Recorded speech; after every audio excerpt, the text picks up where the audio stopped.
Brilliant. I think we'll make a start now.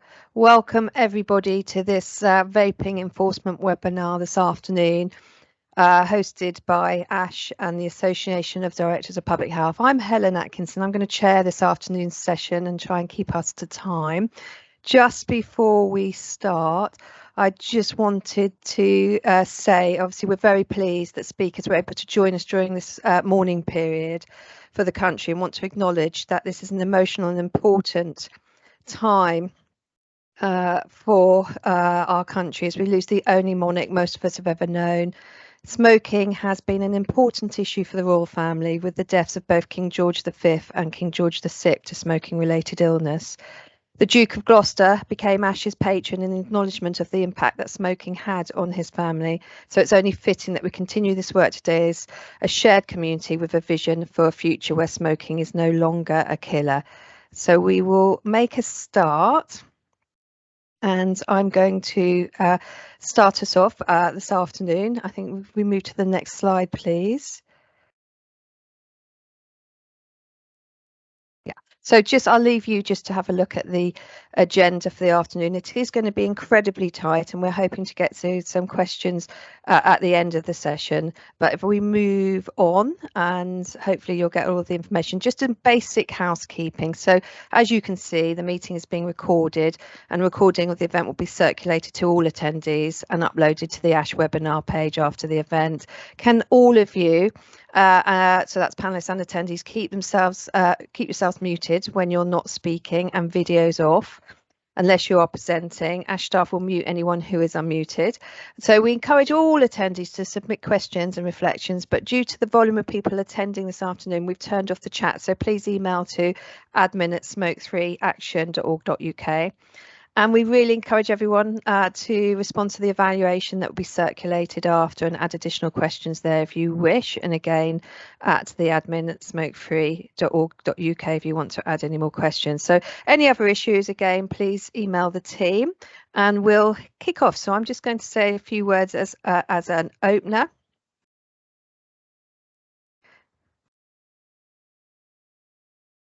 So obviously, this is a very important, you can see there the statistics of the number of lives that have been lost to smoking since the government announced its smoke-free ambition.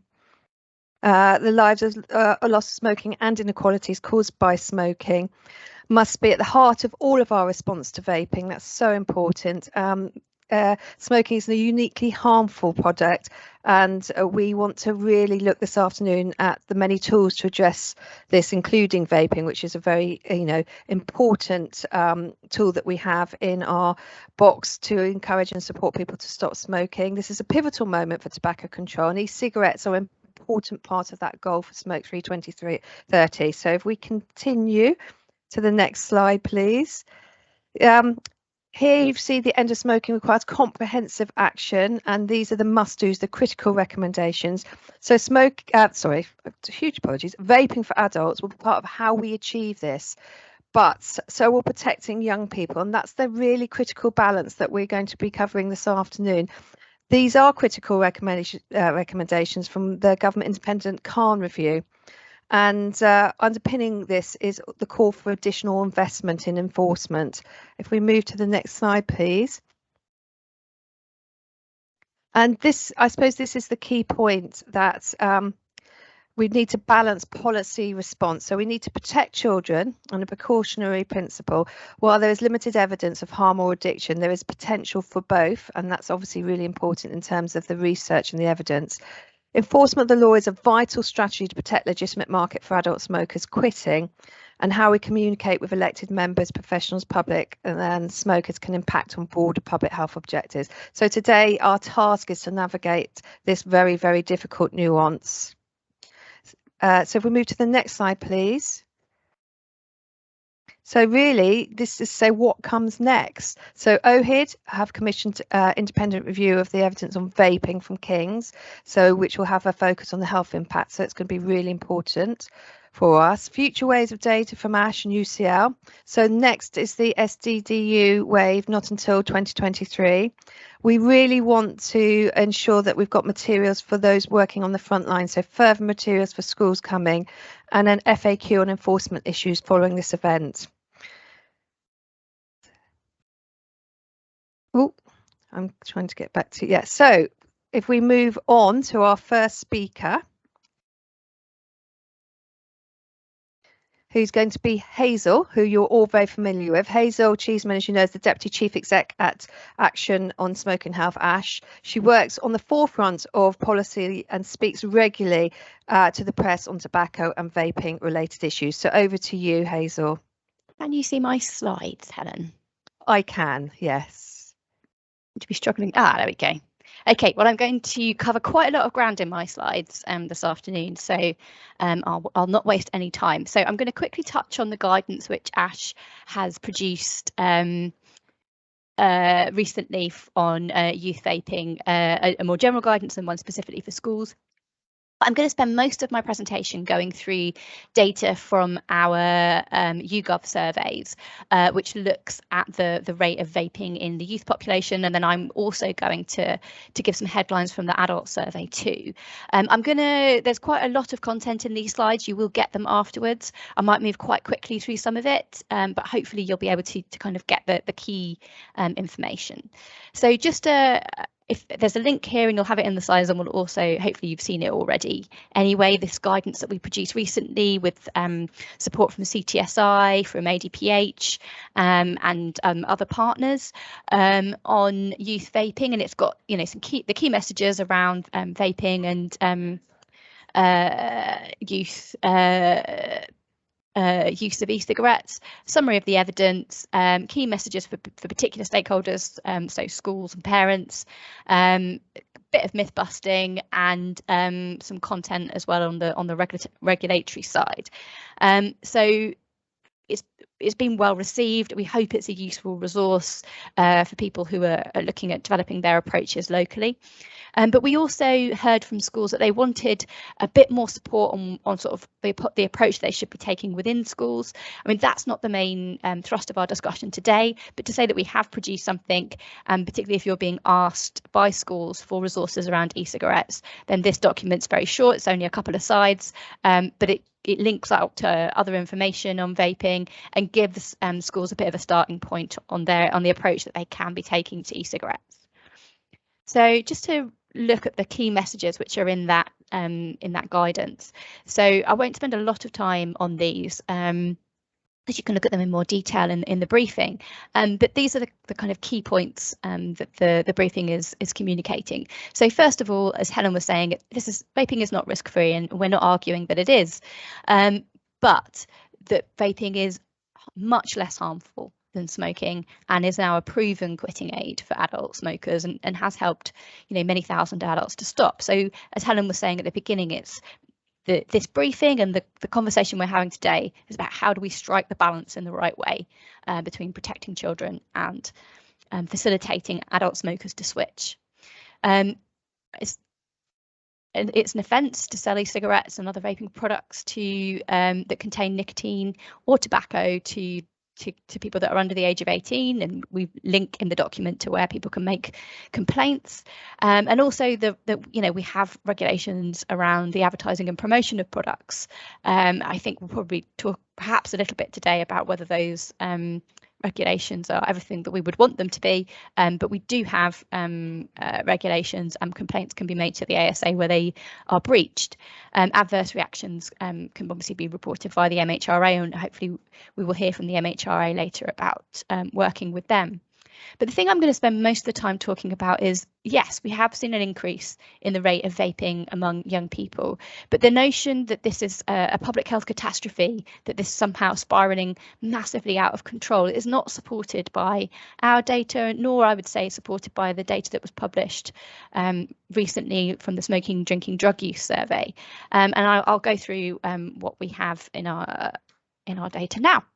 So our survey is that I'm reporting here is the survey results for 11 to 17-year-olds. So there has been, the orange line at the bottom there is ever use of e-cigarettes. There has been an increase in the use of e-cigarettes between 2021 and 2022. So we've gone from around 11% to around 16% of ever having used e-cigarettes, and that's a significant increase across those 2 years.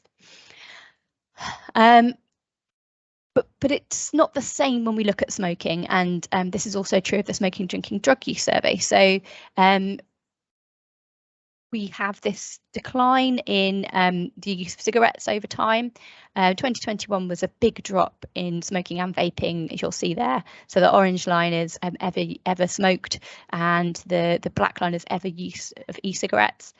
So we had this sort of big drop, but probably because we captured our data in the third wave of the third lockdown of the pandemic in 2021. And then we saw a statistically significant uptick in the use of e-cigarettes into 2022, but not of smoking. And most use is still experimental. So these percentages are of all young people. So 7.7%, this top line here, of kids report that they have ever used an e-cigarette once or twice. So that's of the whole group of kids that in the sample, not just the kids that vape. But we have seen an increase in more regular use, but not a massive increase in the overall numbers who are vaping. But it's still really important to note that vaping is uncommon among children that don't smoke. And again, the smoking, drinking, drug use data that was published more recently, again, strongly found this pattern that the kids that don't smoke have largely not using e-cigarettes. So this orange line at the bottom here, where it says 92%, those are never smokers. So 92% of never smokers have never used an e-cigarette. And they've also got quite a big age gradient here. So we've got the 18-year-olds on this graph who haven't been in the previous graphs. They're the dotted line at the top. So the 18-year-olds, just over 40% of them have ever tried an e-cigarette, whereas among the 11 to 15-year-olds, sort of down at 10%. So there's a big difference by age group as well. So the big news, and I'm sure for everybody on this call, particularly those in enforcement roles, it won't be a surprise to see that there's been this very big increase in the use of disposable products. This diagram is slightly difficult to see because it's got the confidence intervals on it, but the light grey line, which is sort of running along the bottom for most of the years that we've surveyed it, tracks the disposable products, and then this shoots up in 2022 so that around half the kids that vape are using these disposable products. I suspect when we do our next wave of the survey, that might be even higher. And the products that people are using are, again, won't come as a surprise to most people out there in the field. They are these sort of Geek Bar, Elf Bar, are the brands that are coming out as very popular. Actually, when you unpack all other brands, quite a lot of those products look like versions of the Elf Bar, Geek Bar type style products. So clearly these are enormously popular, and it's an almost overnight phenomenon. You know, it's happened very, very rapidly. Where are kids getting them? Again, it's not going to be a surprise to many of you on here to know that a lot of them are being sold in shops. So the light grey is where people are getting their e-cigarettes from, and the orange bar is where people are getting their cigarettes from. And, you know, shops are up there on the left. They are, you know, the most common source for both of those products. Lots of people being given them for, you know, informal ways, often by friends. But in terms of where they're being purchased, you know, they're being purchased in sort of mainstream shops. Internet a little bit higher for e-cigarettes, but still not been a very big issue. Although I have to say, it does seem to be very easy to purchase them online without an awful lot of age restriction around them. We asked about exposure to online promotion, and I think it was around half of kids reported a perception that e-cigarettes have been promoted to them, the most commonly in shops, but then after that it was online. And again, these websites where we've seen lots of apparently promotional activity, particularly on TikTok, coming out as one of those places where young people report perceiving they're being promoted e-cigarettes. I won't spend a lot of time on this because we don't have an awful lot of time, but basically the reasons for vaping haven't changed a great deal over time. The smokers are largely using products to quit smoking, to as an alternative to smoking, and they also report sort of enjoying the products, whereas never smokers who have used these products, absolutely, 65% of them say it's just to give them a try. So again, more on the experimental side. And again, this is my final slide from the youth, our youth data. So this is looking at cravings among smokers to smoke and cravings among vapers to vape. And this sort of reinforces what we've seen in research elsewhere, that kids who vape appear to be less addicted to vaping than kids that smoke are to smoking. So that's just an interesting finding. So I'm just going to compare the smoking, drinking, drug use survey, which I have mentioned a couple of times through my presentation. So this is the survey which government conducts. It's conducted in schools. It's the most recent one, had around 9,000 people in the sample, and it's just 11 to 15-year-olds. It has different absolute figures from our survey, but the trend is very similar. So they found in 2018 around 25% of kids had ever used an e-cigarette, and clearly we found a lower rate in 2018 of around 9%. But they haven't seen a big increase across the period for ever use of e-cigarettes compared to their survey in 2018, and neither had we really. So the overall envelope for the number of 11 to 15-year-olds who are trying these products hasn't changed enormously. The thing that has changed is the current use of e-cigarettes. We have seen that grow, and that's common. You can see that in the second bar there. So that again, they find higher rates. Their methodology is quite different from our methodology, but the trend is similar. We're finding commonality there. So just very quickly, I won't dwell on the summary slides, it's just to quickly canter through some of our adult findings, because again, I think throughout the conversation today, we do want to put it in context of the role that e-cigarettes are playing for smokers. So we have around 4.3 million people in Great Britain who are current vapers, over 18 current vapers. And most of those are, or a majority of those are ex-smokers, so 57%. Very uncommon among never smokers, as it is with those under 18, and slowly but surely the rate at which adult smokers who have never tried an e-cigarette is declining. So there's around 22% in 2022. So the pattern on disposable products is a bit different in our 2022 survey of adults. Again, it will be interesting to see what this looks like when we repeat our next survey wave in 2023. So the 18 to 24-year-olds we see look fairly similar to the under 18-year-olds. Around half of them are reporting using disposable devices, and then with the older age groups, it becomes less and less common. That pattern may change, with products being adopted. So very briefly, I would say we need to keep monitoring these trends. There clearly has been a change in the pattern of use among young people, and that's something that we need to keep an eye on. We're going to talk way more today about the need for funding for enforcement and so forth.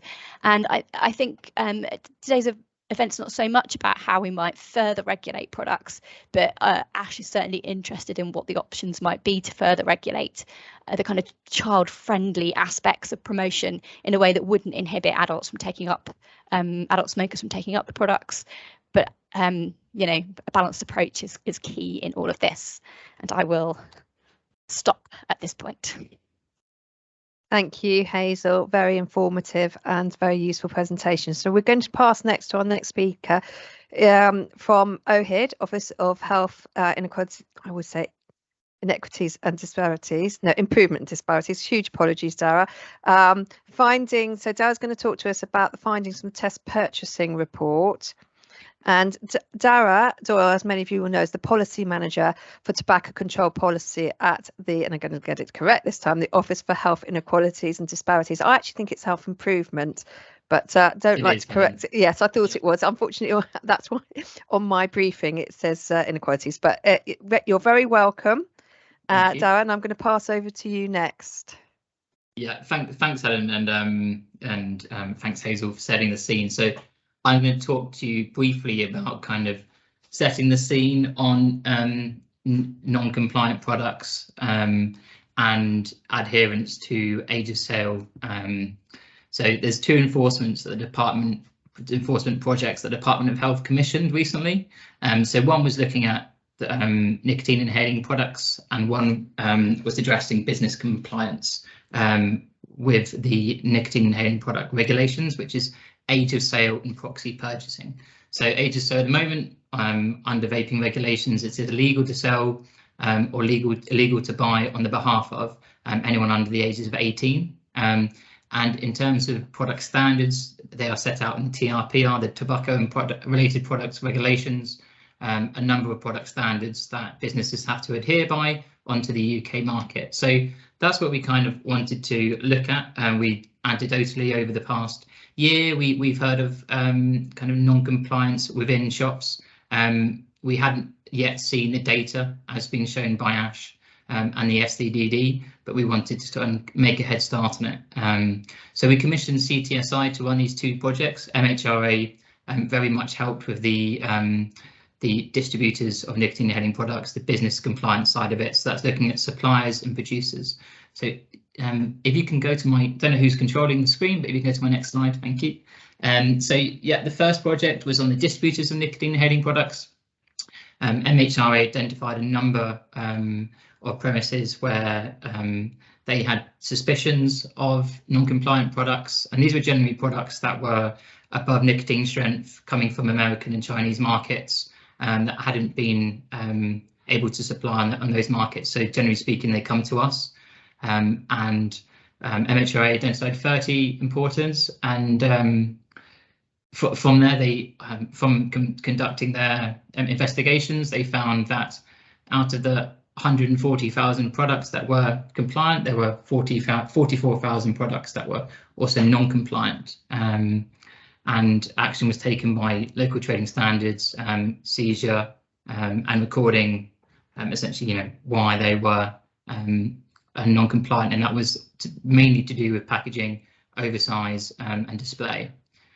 So out of those 19 visits made, there was an extra 27 businesses identified, which is really useful. So again, acting on enforcement and able to deliver there. So most of the efforts was focused around the northwest, around Manchester, and yeah, and so that was I guess the first project that we wanted to do. Really interesting. And if we can go to the next one, we can talk about the NIP business compliance. So as I said, age of sale is restricted to 18 and above, and what we wanted to do is to find out specifically on disposables. As Hazel said, they're the go-to choice for young people at the moment. The use of disposables has risen substantially, as we've seen, and generally speaking, young people purchase them in shops. So we wanted to focus our efforts on that.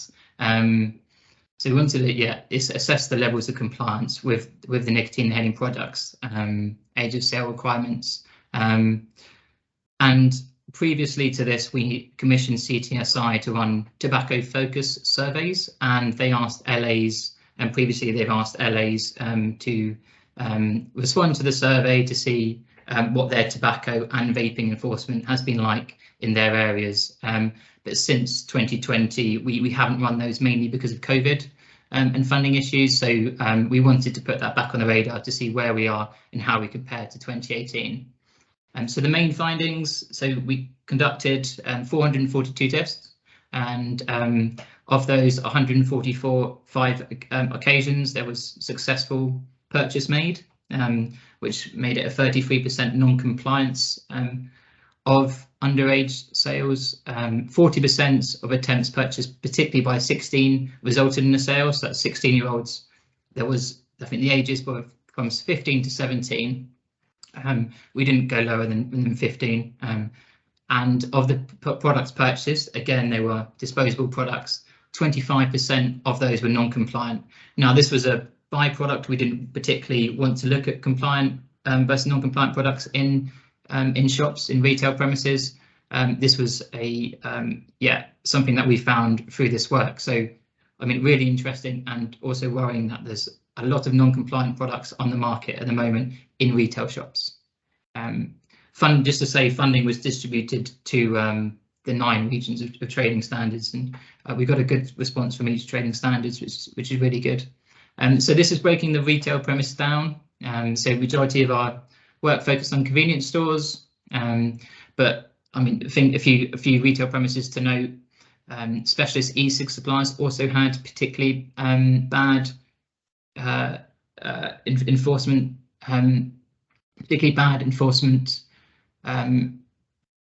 checking. So 32% of sales done in a specialist e-cig supplier were successful. So something to look at going forward. But it also, particularly in car boot sales, 100% successful purchases made, and discount shops. So if we're talking about convenience stores, local corner shops potentially don't particularly know the age of sale requirements. Proxy purchasing.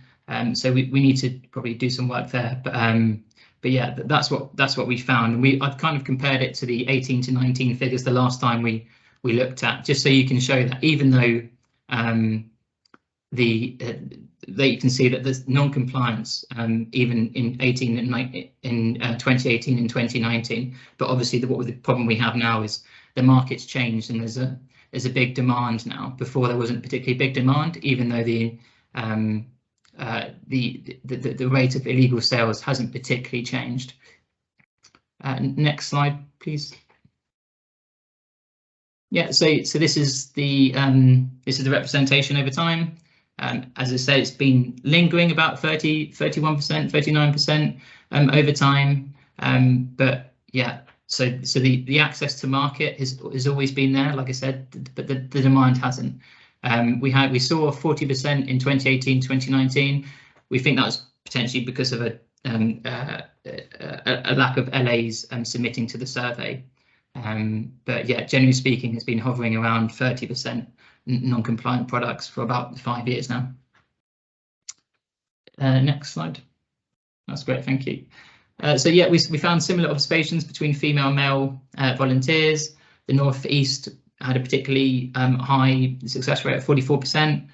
And as I said, 40% of attempts made by 16-year-olds result in the sale. And just for comparison, because we should equally, as Hazel said, tobacco is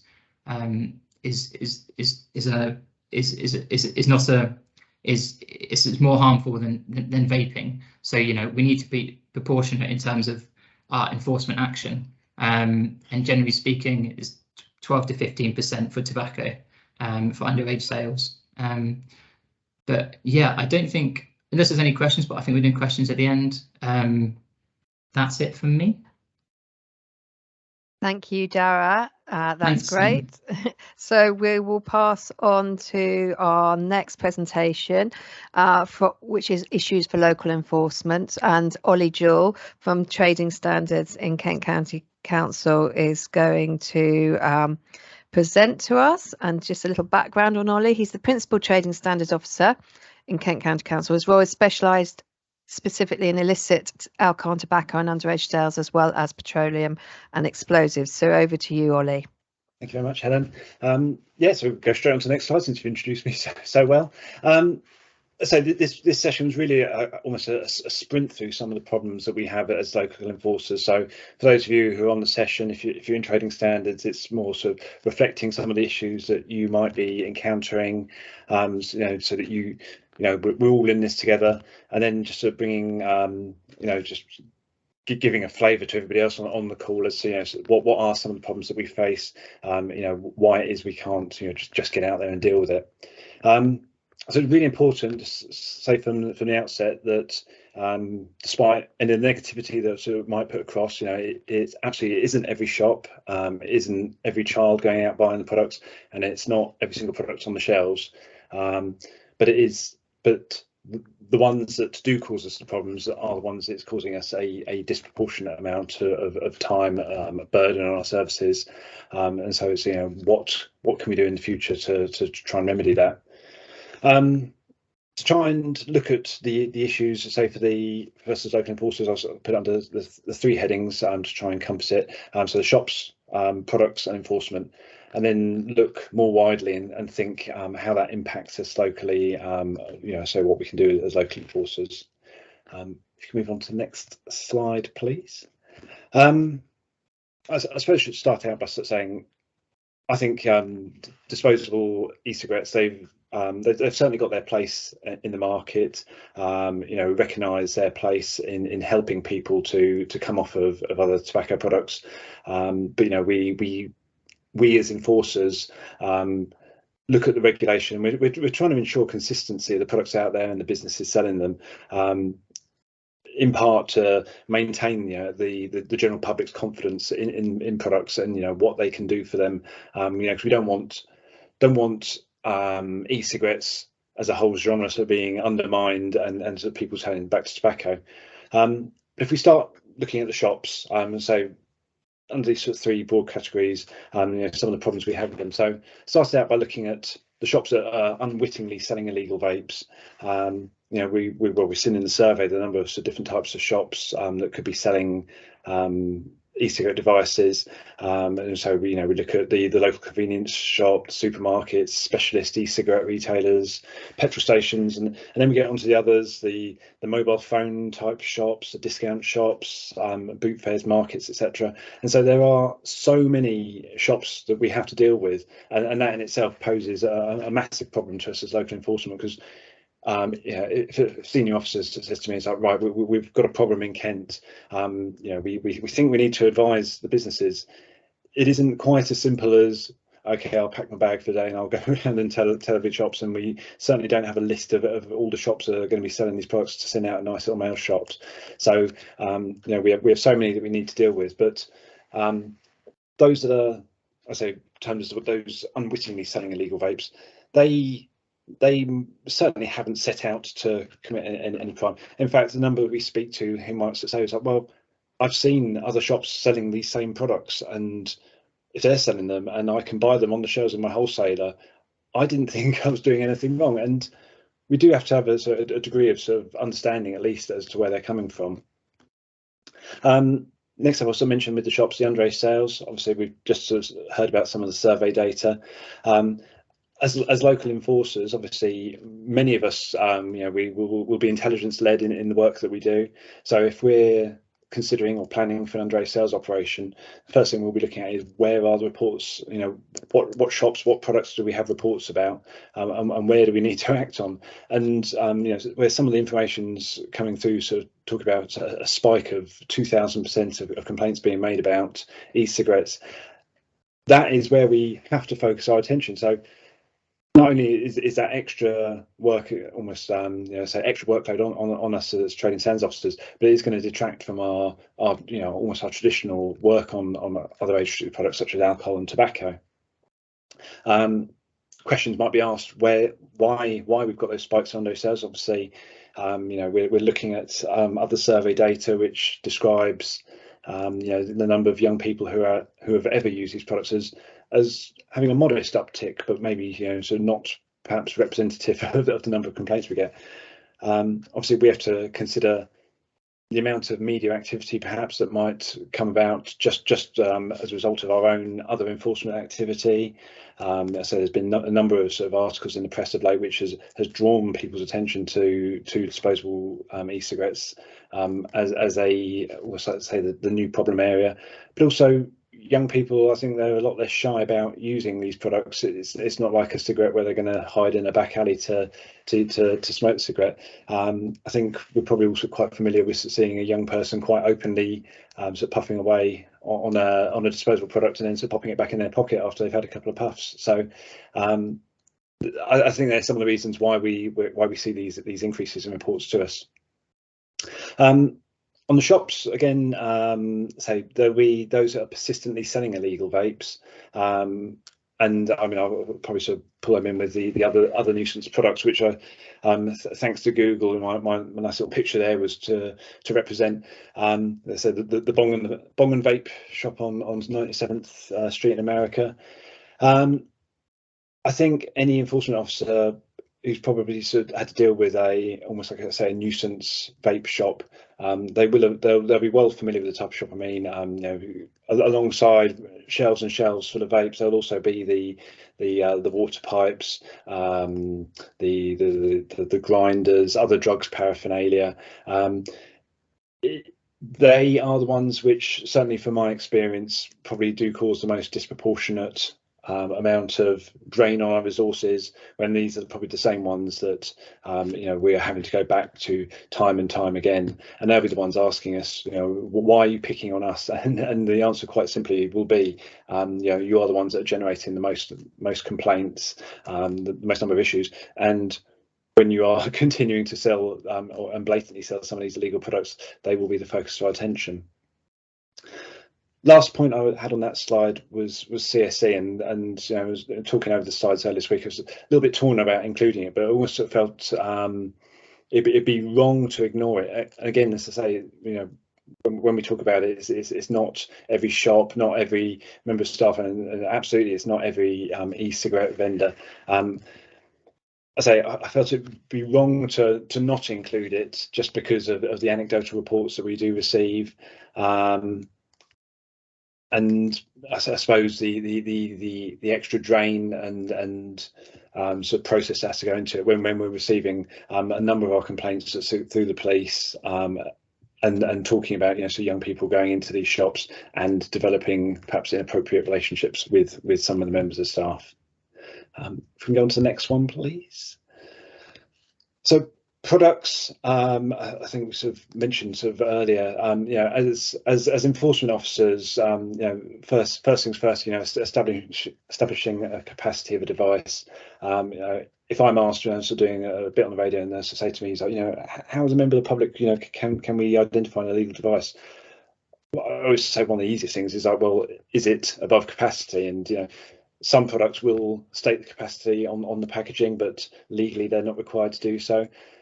So we do have this very, very rough rule of thumb of 600 puffs being around the 2 mil mark. But there's not necessarily anything scientific in that. It is more of a comparative figure, because we do know that the ones that are 2 millilitres tend to describe themselves as 600 puffs. Makes it quite nice and easy when you've got a product on the shelf sort of calling itself 3,500, or I think in that picture you see on the screen, I think some of those are 3.5, some of them are 10,000 puff. Absolutely, they're going to be above capacity. But then for some of those others, some of the more borderline ones, I know we've sort of had 800 puff products before. I know we've had 1,000 puffs where even manufacturers and shops are sort of like saying, well, these are 2 mil products. It's like, okay, is then that extra sort of burden on us, as part of the process in establishing that capacity, sending it off for testing and seeing what's in there. Again, so if you're a trading standards officer going into a shop, determining a notification status. So many of us will know that all nicotine inhaling products must be notified and have that notification published by the MHRA. We will go into a shop, and again, faced with shelves and shelves of these products, it might be that you're trying to determine, is this product a notified product? And I've even been into one where a certain range of products, I found some in that range, some flavours are notified and others aren't. And so it is incredibly problematic in trying to do some of these visits, and then even after the event, so trying to sort through the products, determining which ones do and don't have notification, even down to products in the same range that may have even been may have been imported by different importers, which might have a different notification status. So it can be a bit of a minefield out there for us. Ingredients, again, if people are talking to us, we certainly don't want to be giving the message that there are unsafe ingredients in products, but in some of our media messaging, obviously we're talking about the fact that unnotified products haven't been through that regulatory check. But for us as enforcers, obviously sending a product off to the lab to be tested, is another minefield if we don't know what we're searching for. Labelling, again, it'll be down to local policy decisions. You have to make those decisions as to what extent you're going to be enforcing. But it's only through sort of almost like the rigorous enforcement and trying to instill consistency across the marketplace. I think we're actually going to get to a point where the manufacturers will sort of sit up and take notice and make sure that they're getting their labelling 100% correct. Final one on that slide, just make a quick mention of CBD. One that don't tend to touch on too much, but I know so locally we've recently had some results of some testing that's been done. Traditionally, a lot of the CBD containing products are non-nicotine containing products, so they don't tend to, well, they don't come under the tobacco related product regulations, but we have had a number so recently that have come back having been tested for CBD, and they have come back with higher levels of the restricted active ingredients from cannabis. So it's yet another area that we're being asked to look into and to take some action on. Thank you. So yeah, so final one, just talk about enforcement. So trading standards, obviously, we're limited in our size, and even as a county council area, we have a number of staff, but we're sort of stretched across a county area. So it isn't quite as simple as, I say, just getting out and doing the job.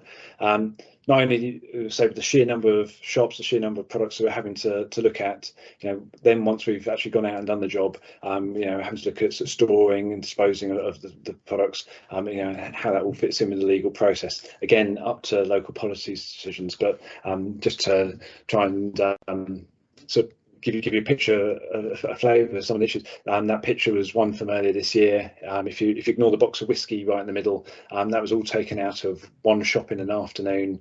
I think we've got about 2,000 disposable vapes there, and in fact we were back a couple of weeks later having to seize a similar number. So obviously we're having to process these. It's up for our local policy decisions, how they're dealt with. Sometimes it might be sort of quickly signed off for destruction, but other times, if a retailer's arguing the toss over, well, what is the issue with these products? We had nearly 4,000 vapes on that occasion that we're having to go through. So find out how many do we have of each product and determines that notification statuses, like capacities, and all the other labelling concerns along the way. So it's by no means a quick process. Very last point for mine, I'm just mentioning pre and post enforcement messaging.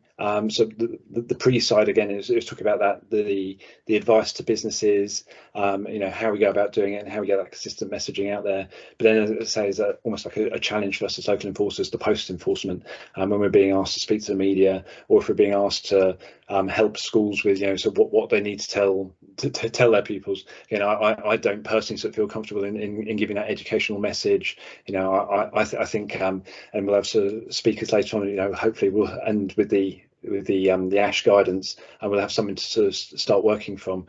But it is a lot of it is new ground for us. I think that was it. Brilliant. Thank you, Oli. That's great. Thank you. So just a quick reminder, we are running a little bit behind, but I'm sure we'll catch up. But we do want to have some questions at the end. So we haven't had any yet. So if any of you've got any thoughts after hearing our presentation today, please just drop your questions to admin@smokefreeaction.org.uk. Right, next up we've got Kate Pike, who's going to cover proportionate approach to enforcement and a little bit about Kate. So Kate is the Regional Coordinator of Trading Standards Northwest and a member of the Department of Health and Social Care National Tobacco Focus Group. She's spoken extensively on the challenge of e-cigarette enforcement. Over to you, Kate. Thanks. Thanks very much there. I couldn't get my camera to turn on. I thought I was going to have to speak without being able to see me, but no, I'm glad that's come on. I've been asked to talk about a proportionate approach to enforcement, which is clearly quite a difficult issue, because what's proportionate to one may not be proportionate to another. So I tried to consider what proportionate to what, to the risk, to the intelligence, or to the public perception, or the perception in the mainstream media. So I did a quick Google search on vaping news items over the last few weeks, and these were just a few of the many that came up. I don't know about you, but if I saw those headlines, I and I was a smoker considering how to quit my habit, I certainly wouldn't pick vaping, because the messages are pretty scary. So I think that, you know, we need to be aware of the fact that, as a number of people have said, the vaping is actually, for smokers who want to quit, is a proven effective method. And some of the messaging that's out there at the moment is actually undermining everything that we as public health people across the country, and I will say those of us who work in local authorities, we have a statutory responsibility to improve the public health of our residents. It's undermining everything that we could be doing. Next slide, please. What's the risk? The ASH briefing, which Hazel and Oli have referred to, includes links to evidence addressing some of the vaping myths, which Hazel's touched on also. One of my colleagues who read the briefing called me afterwards and said, if this vaping is less addictive, it's not likely to be a gateway to smoking, it's unlikely to be poisonous and unlikely to be harmful, why are we spending so much of our time and effort on enforcement at the moment? Which I felt was a very, very good question, and one we'll address in this session. Next slide, please. What about intelligence? And again, for those who work in trading standards, many services will say that they're intelligence-led. I would put forward that many of our services are actually complaints-led, and there are a lot of complaints about underage sales of vaping in particular, but also around illegal products being sold, as Oli outlined in the last presentation. But intelligence doesn't equal complaints. And intelligence isn't about who shouts the loudest and whether the mainstream media want to say that it's going to cause a sort of an epidemic of constipation. It's about information and analysis, and that's what we need to be looking at. So why should we tackle why should we do anything about vaping then? Why should we do anything at all? If you could come on to the next slide, Elena, thank you. Well, as I say, a number of people have mentioned that vaping is an effective, proven alternative to smoking for smokers who want to quit. One of the issues around the headlines that we saw earlier is that their potential knee-jerk reaction, and you can see it in some of these articles, we need to ban coloured products, we need to ban fruity flavours, we need to ban disposable e-cigs. But these products, whether they're fruity, whether they're coloured, whether they're disposable or not, they're all, those that are legitimate are available for smokers who want to quit. And if we don't manage to put a lid on this panic, we could end up with regulation, which isn't really helpful because it's closing the door for those smokers who want to use them to quit. We also need to ensure there's a fair environment, a level playing field, to encourage that investment by businesses in research and development. Vaping is a market-led phenomenon which has really changed the whole picture for quitting smoking. We can see the reduction in smoking. You know, smoking prevalence continues to go down. Smoking prevalence among children continues to go down, and if vaping helps that, it's really important that we provide that level playing field so that those businesses who do invest in having their products tested and who do invest in notifying their product so that it's legal, and who do invest in labeling their products correctly, aren't having to compete with people who just don't do that and are just selling products whatever willy-nilly with no correct health warnings on and no notification.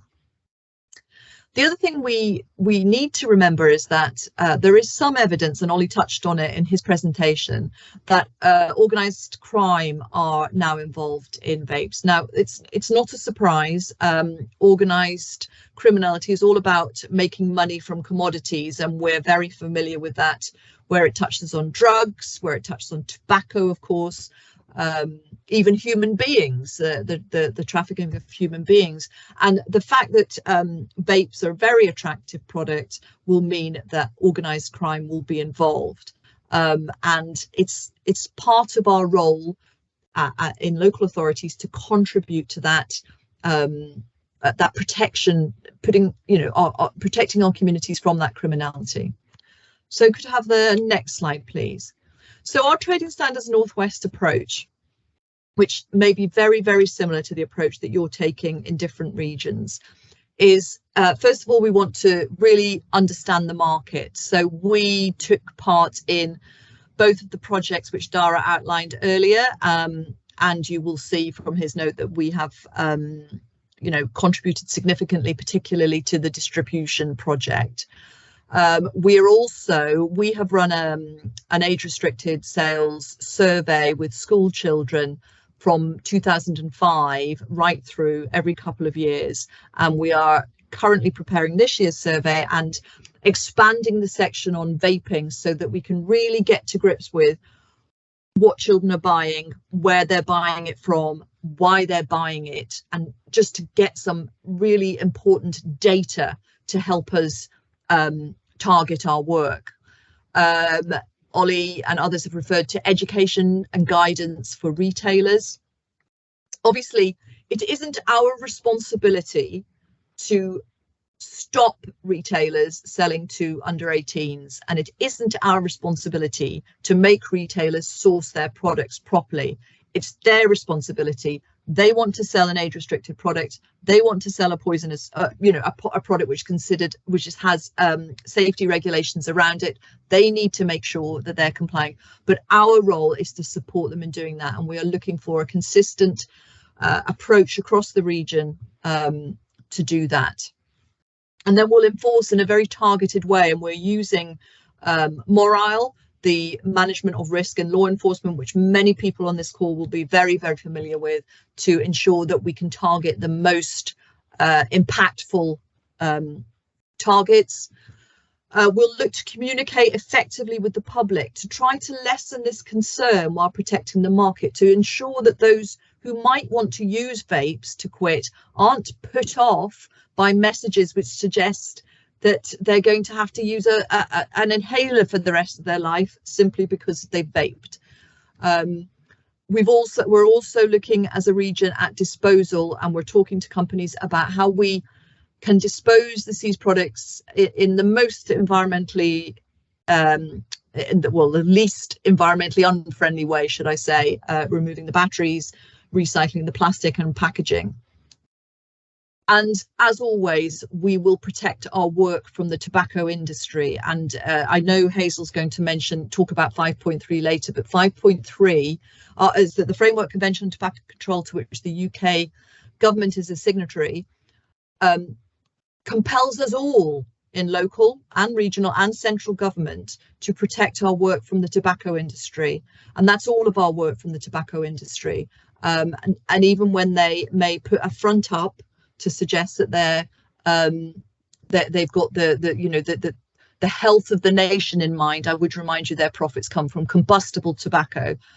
So bear that in mind when you think that they could be a partner in this. Could I have the next slide, please? Talking of tobacco, what lessons could we learn from illicit tobacco, and can they help?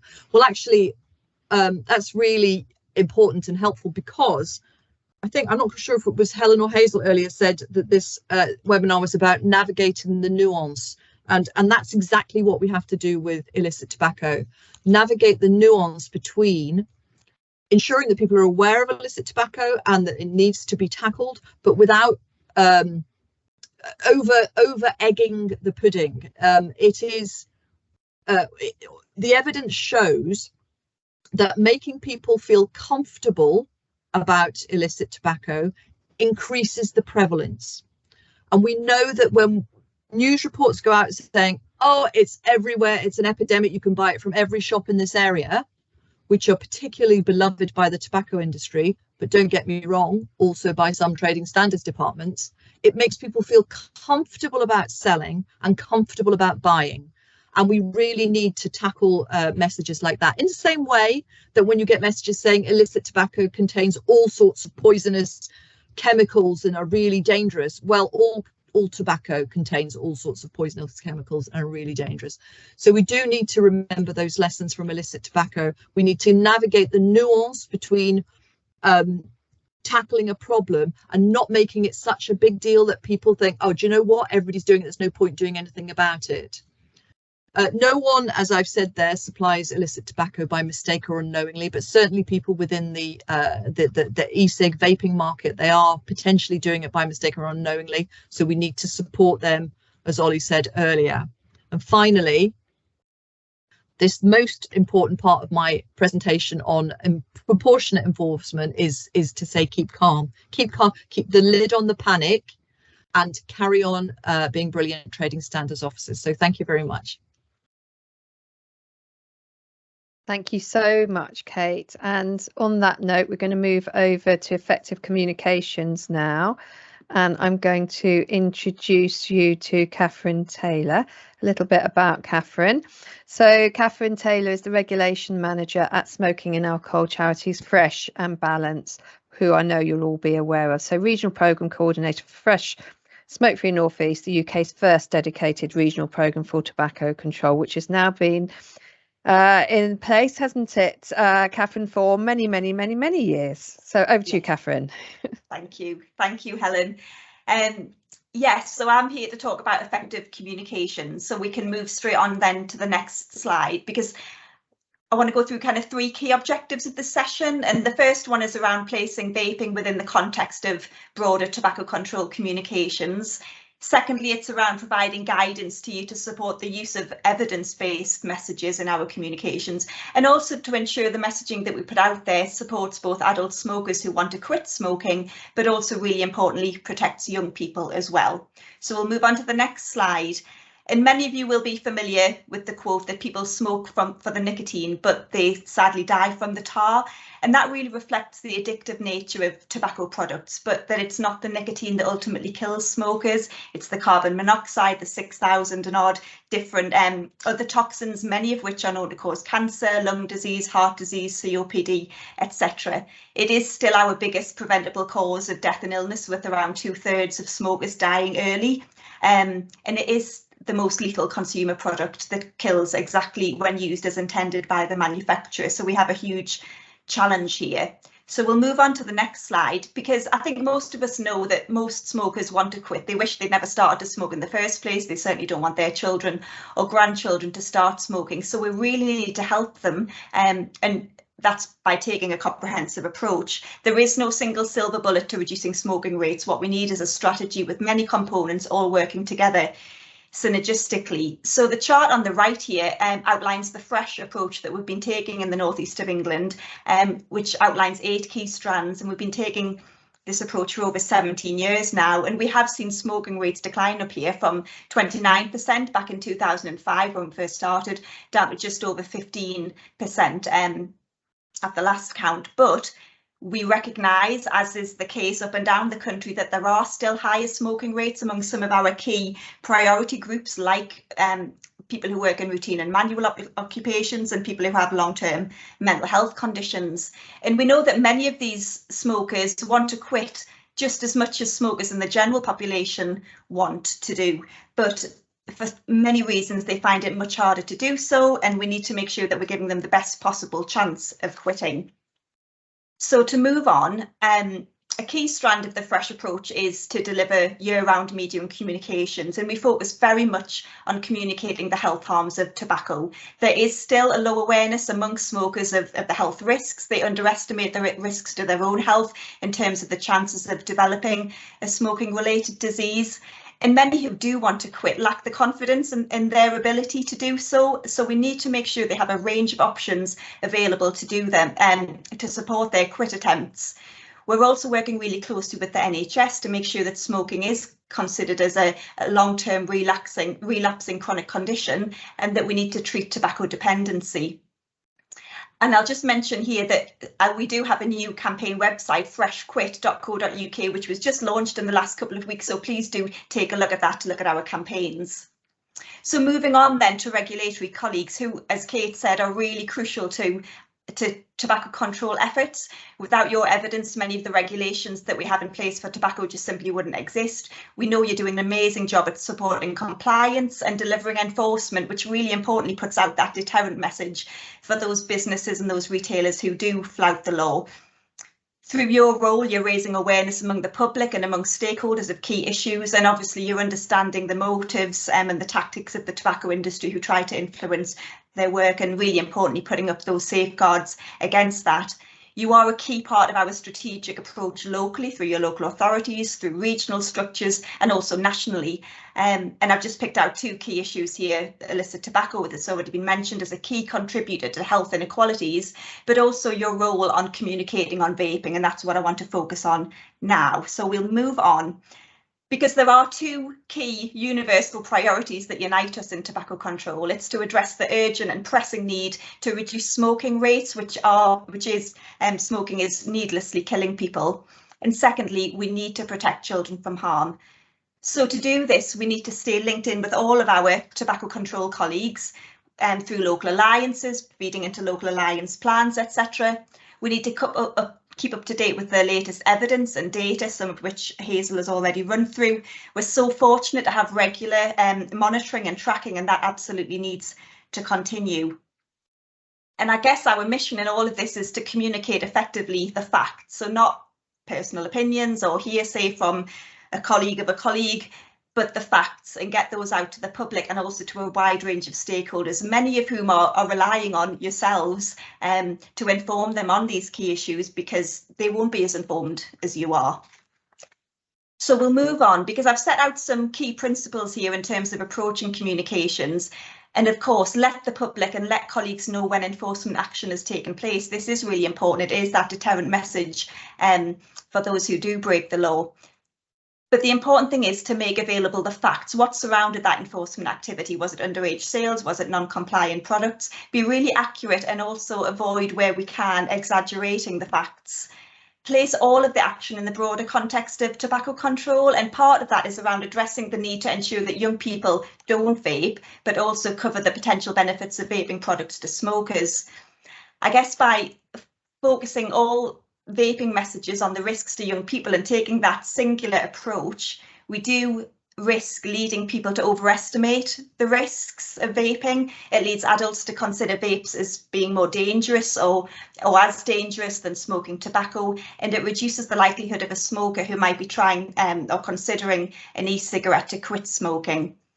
Now, Ken Warner writes extensively on getting that balance right, and I've included here just a link to one of his pieces of work, which is a blog, and I would certainly recommend reading that in terms of balancing those risks. So we'll move on then, because what I've set out here are four very simple, very high level evidence-based messages, which if our comms can incorporate these, we will be helping to address that balance. First, that vaping just simply isn't for children. Secondly, if you haven't smoked, then don't vape. Vaping is significantly less harmful, as we've heard, but it is unlikely to be entirely risk-free. Thirdly, for smokers, switching to vaping can help you to quit, and we can't afford to jeopardise that message. And fourthly, enforcement action will be taken against those who sell illegally. We do have unintended consequences. Policymakers and the public are all influenced by what they see in the media, and I've listed here some risks of straying away from the evidence, including risking that vaping products become less accessible, less attractive, less affordable, perpetuating the myths around the risk of vaping, lumping illegal tobacco and illegal vapes as one and the same thing when we know there are very different issues, but also the risks of all of our energies and our stretched energies from regulatory services being placed into vaping enforcement and neglecting other tobacco enforcement. So it's all about the importance of context here. So I've picked out just some examples to avoid when we're communicating on e-cigarettes. I'll not read them out, but if you're a smoker and reading these through the eyes of a smoker who might be considering an e-cigarette because they want to quit and they know that e-cigarettes are available from the shop where they buy their normal cigarettes from, I think we can all agree that they'd be put off, and there's the risk that they'd think they'd be better off sticking with the cigarettes that they've smoked for years, which would be the worst of all scenarios. So if we switch to the next slide, there are some examples, some really good examples to draw on, whereby the need for regulation is set out, the need to protect young people is set out, but again, that reassurance is given to smokers, and this is the message really that we need to get better at getting out there. The top one is from Professor Anne McNeil, who will be leading on the OHID review. The bottom one is from a Director of Public Health, following really important trading standards enforcement activity. The next slide, and I know many of you will be concerned that if we change the balance too much, that we're inadvertently saying that to young people that vaping is safe, but this graph should reassure you. The orange line shows the increasing percentage of young people who think that vaping is about the same or more harmful. And while obviously we want to increase overall understanding of the relative risks, we can be reassured that young people don't think that vaping is safe. And then my last slide is from the Royal College of Physicians report on tobacco harm reduction. And this really clearly sets out the need for regulation, but not so much that we're restricting the availability of smoking substitutes. And I guess by using all of these key principles, there is the really good chance that effective and enforcement communications can help support tobacco control aims of reducing smoking, but at the same time protecting young people as well. So thank you, Helen.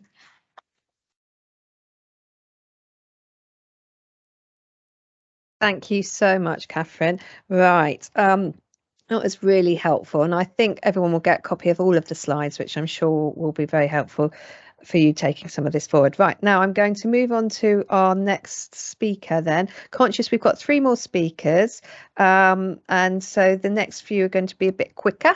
That's a gentle hint, and I'm going to pass over to Gillian Golden, who's going to cover engaging with the vaping sector, and a little bit of background on Gillian. So Gillian's the Chief Exec of the Independent British Vape Trade Association and has a wide range of experience in policy matters, industry stewardship and engagement with policymakers at local, national and EU level on behalf, obviously, of the independent vape businesses. So over to you, Gillian. Thanks, Helen. So first slide there. So who are we? We are a not-for-profit, non-political trade association, and our day-to-day work is undertaken by myself and our steering committee made up of industry experts drawn from our member businesses. We do take the independent part of our name very seriously, and therefore both we and our members will always be independent of the tobacco industry. Next slide. So the impact of illegal trading is pretty straightforward when it comes to the impact on legitimate businesses. They simply cannot afford to compete on price first and foremost, which creates an unequal playing field. And there's also the point that if a trader is less likely to check the legal status of a product before they sell it, they're probably less likely to meaningfully check the age of the customer either. And there's a potential negative effect on those businesses who have currently positive relationships with either their local stop smoking services or their local public health teams. But there's, as others have touched upon, there's also the perceptions of the public. Do smokers know that this non-compliance is a minority anomaly and that there are thousands and thousands of safe, tested and legal products out there from businesses who are doing the right thing and checking the age of their customers? And then there's also potential for public health teams to maybe fall back into hesitancy around supporting vaping, and they may also not know which businesses or products they can trust. Next slide.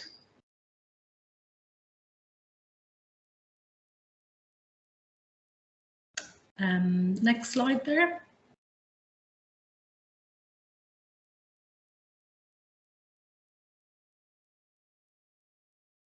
I think I've lost Jelena in the slides, have I?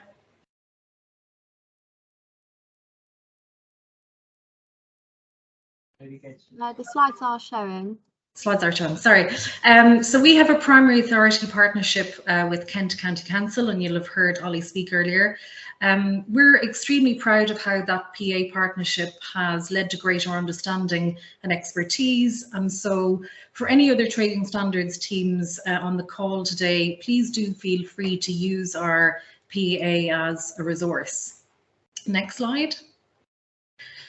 We have an industry toolkit that we provide, which includes product and regulatory guidance. It includes the first ever battery stewardship guide for the vape industry, as well as age of sale guidance. And if you click onto the next slide, in addition to all of that, we also provide businesses with age verification and audit services through our associate members. Next slide. Excuse me. We do a lot of work in the background in tackling non-compliance, so providing reports and intelligence to the authorities. We can also now offer trading standards teams compliance analysis via a UCAS accredited testing lab for their evidence statements. We try to engage with the media as much as we can to educate retailers and also to differentiate between the responsible sector and those businesses who do break the law. And we're also in discussions with government and regulators at the moment on how to tackle this efficiently, how to tackle this issue maybe more efficiently, such as focusing on the border element and working with the international supply chain, which is something that we've already started to do with manufacturers in China. Next slide. So we are seeing more and more media reports of the enforcement action taken now, which does give the legitimate trade some confidence that both the illegal products and the rogue traders are being dealt with. But as with everything, I suppose, we all collectively have to focus on the need for balance. And the next slide, I don't expect everybody to be able to read it during this presentation, but hopefully you'll get access to it afterwards. All of these aspects on the screen are a balancing act. The industry certainly needs to play its part in raising compliance and by educating retailers and upholding its obligations under the age of sale regulations. The balance is incredibly important, I think, when making sure that as many adult smokers both have access to the right information about vaping, but also access to the right products, while we continue to both protect young people and to drive out the illegal trade. So on the last slide, I've put what we offer and who we can offer it to. So the next slide there. We're here as a resource, so please don't be afraid to utilise us. The IBVTA can offer a wealth of knowledge and insight built up over the last decade and more since the sector's beginning. And we pride ourselves on the way that we work with transparency with our stakeholders. So if you work in the regulatory, policy or public health area, we can offer you access to responsible businesses, product knowledge, industry insight, and a lot more. If you've got any further questions after this session, I've left my contact details on the last slide, but please don't hesitate to get in touch. Thanks, Helen. Thank you, Gillian. I'm going to pass really quickly back to Hazel, who's going to give us a quick update on Article 5.3, and then we'll go to our final speaker before. Oh, Hazel. Oh yes, sorry, Helen. Yeah. I forgot that was the order we were going in. Sorry. Oh, do you no, that's fine. Do you want to change it? Okay. No, let's over to you. I'll be super fast. I just wanted to. Can you see that? Have I managed to share my slides or no? I just haven't managed to do that. We can see now.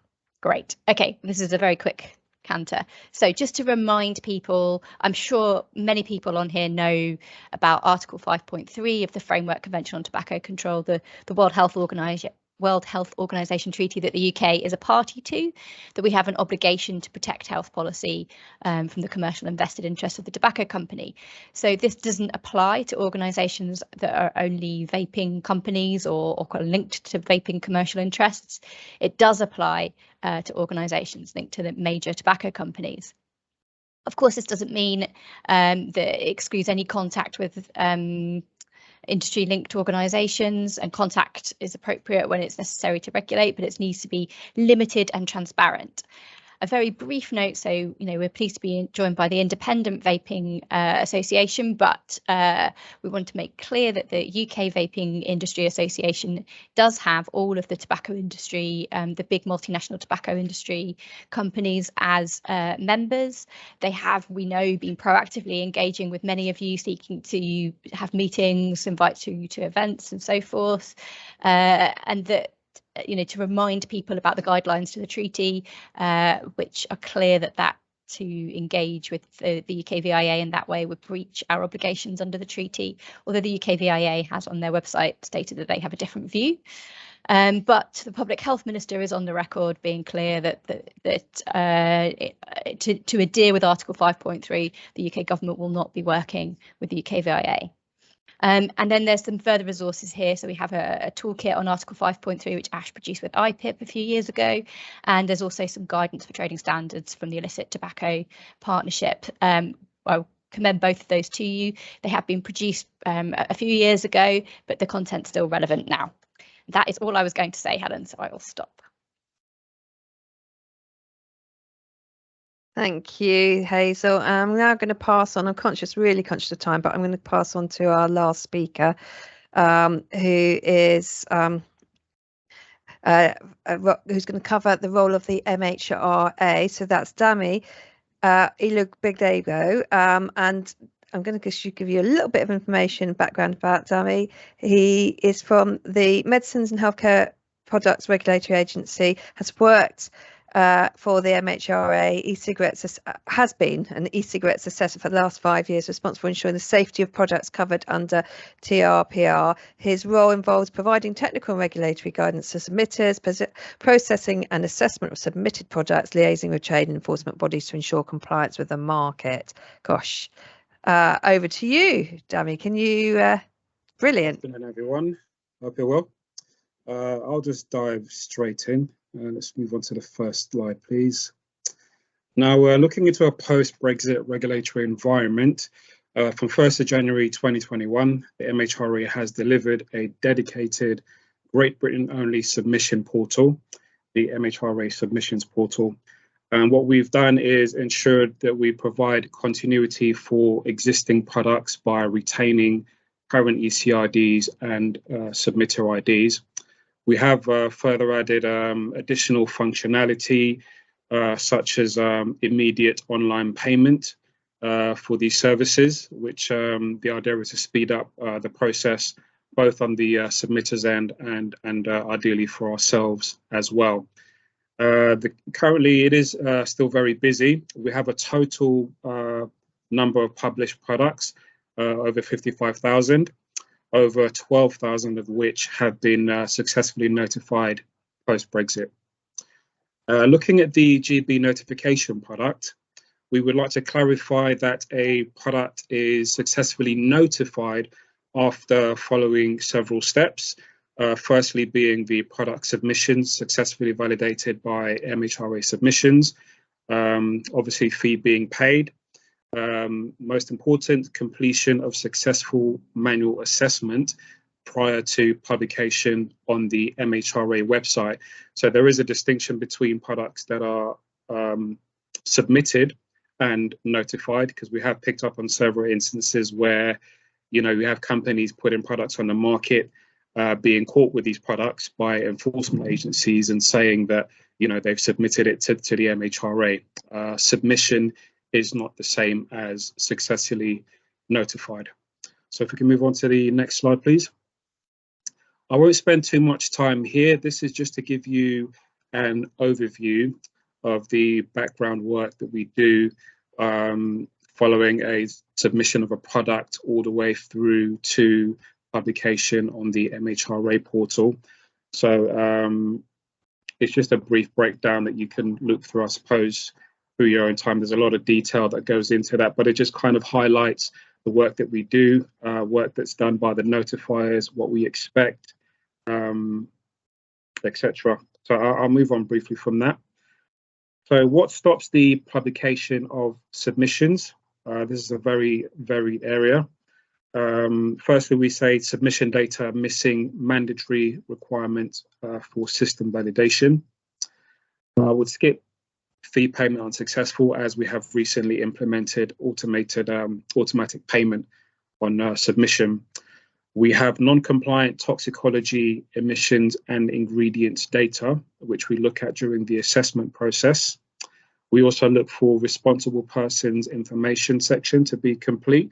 So any businesses based outside of the UK do need to have a UK affiliate company listed in their submission. And also what we do during the assessment process, if we tend to find that any submissions are incomplete for whatever reason, we do notify the submitters, highlighting what the issues are, and we do advise them that those will need to be addressed before we can publish those products. Those that we do highlight to be problematic are actually placed in a queue on hold. And I'll just give you the last figures for the last 2 months just to see what we're working with. So I'd say in the month of July, notifications paid and assessed were 1,224. In the month of August, that was 1,517. And in the month of July, we put on hold a number of 199 products which failed assessment. And in the month of August, we put on hold a number of 332 products which equally face assessment. And what we will need to do is arrange time to further assess those products once we receive notifications from the notifiers that those have been addressed. Okay, and looking at market surveillance activities, we have collaborated with trading standards on projects assessing retail and supplier compliance. We've increased data sharing between agencies, increased MHRA staffing to support enforcement referrals and related work in late 2022. We do have regular updates to the CTSI Tobacco Focus Group. Additionally, collaborative working group with trading standards, Health and Safety Executive, HMRC, OPSS and Ports and Borders to provide updates on e-cigarettes issues. And how we can assist frontline officers. What we have been doing is the reviewing of seizure logs to assist in identification of products. We confirm status of unpublished submissions, provision of witness statements and evidence where required, continued sharing of intelligence and emerging issues, and dissemination of product alerts via CTSI. And what do we do and who to contact? We have the TPD notifications mailbox. Generally speaking, this is where consumers reach out to us, including industry notifiers, anything to do with the processing of e-cigarettes, problems with processing, issues on hold, anything of that nature comes through to that mailbox. Regarding safety issues of products, we would like those to be sent to the TPD safety mailbox. And we also have obviously the adverse reactions reporting, which goes through the MHRA yellow card service, and that information is fed directly separately to the TPD notifications group to assess. And any law enforcement referrals and support requests, a lot of them, for example, from trading standards and border force, we request for those to come through to TPD enforcement at mhra.gov.uk. It's definitely important that we get this information out there to ensure that the messages go through to the right mailboxes, as, for example, the TPD notifications mailbox is very busy, and we don't want to miss any sort of safety or enforcement queries that are urgent for us to look into. So it's important you send those through to the right mailboxes. Brilliant. Thank you so much, Dami. Right, so we're conscious we've only got 6 more minutes. So what we're going to do, I'm just going to say, first of all of the questions will be are obviously going to be answers provided, and Hazel and the team will basically get answers from the panel to all the questions that have come in via email either before or today, and we will get an FAQ sent out. So I'm just going to bring the rest of the panel. If the rest of the panel could come back on, I think we've got time for just 1 or 2, I hope. Hazel's smiling, so I'm going to keep going. Feel free if you need to leave, but if all of the panel come back, I'm just checking, we're getting a few, brilliant. And as you're coming back, I'm just going to put the first, so it's kind of a broad open question, but just to say I'm not expecting Dara or Dami to answer this because obviously they're in a regulatory role, but we've had several questions specifically on whether different regulations need to go further. And I'm going to kind of put that open to the rest of the panel. What do you think? Feel free. Who wants to go first? Do you want to go first, Shall I Hazel? kick off? Yeah. Yeah, so there's been loads of questions of questioning different aspects of the existing regulations around packaging, non-nicotine e-cigarettes, etc., etc. And I think there's certainly merit in us revisiting the regulations that we currently have around e-cigarettes and assess, what regulations we might want to tweak in order to reduce appeal to young people by maintaining access to adult smokers.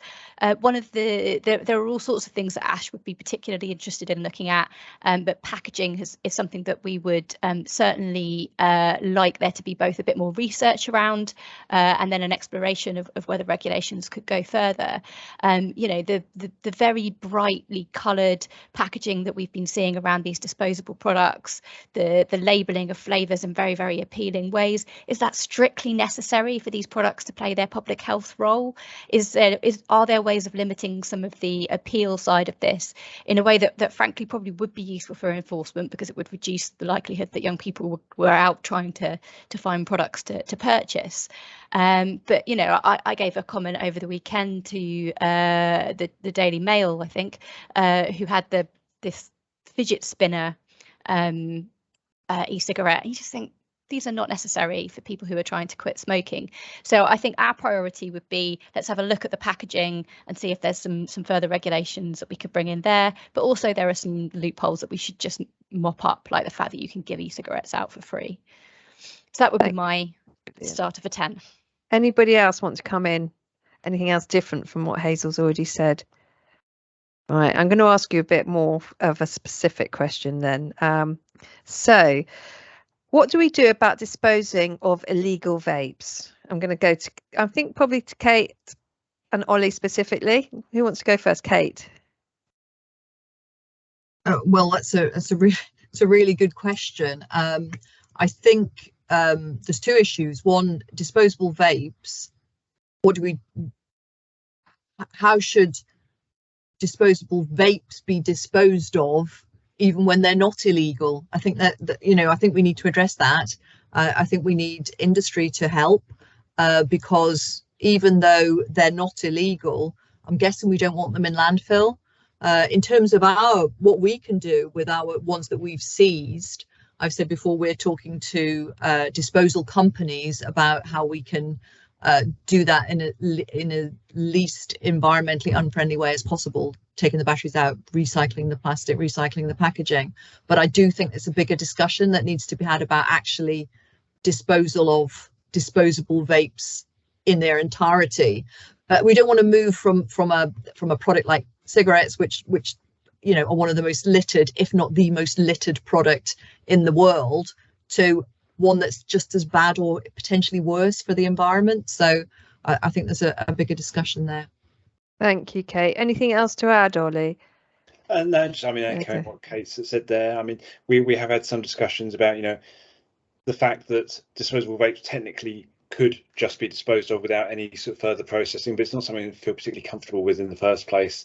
We have looked to some sort of disposable companies to deal with it, and obviously it isn't the cheapest thing to have disposed of.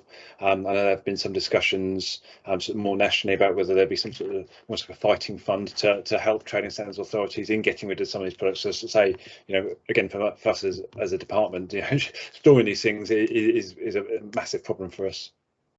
Thank you. Thank you, Oli. I'm going to call it a day, I think, Hazel, because we're coming up to past. I just want to say a huge thank you to all of the panel, everybody that you can see now. And I think Dami's disappeared, but to the whole panel, and you can do a round of applause if you want. I'm very good at multitasking, but I'll see if I can do a round of applause to all of you. You've done a fantastic job getting us through an hour and a half. Huge amount of really important information there.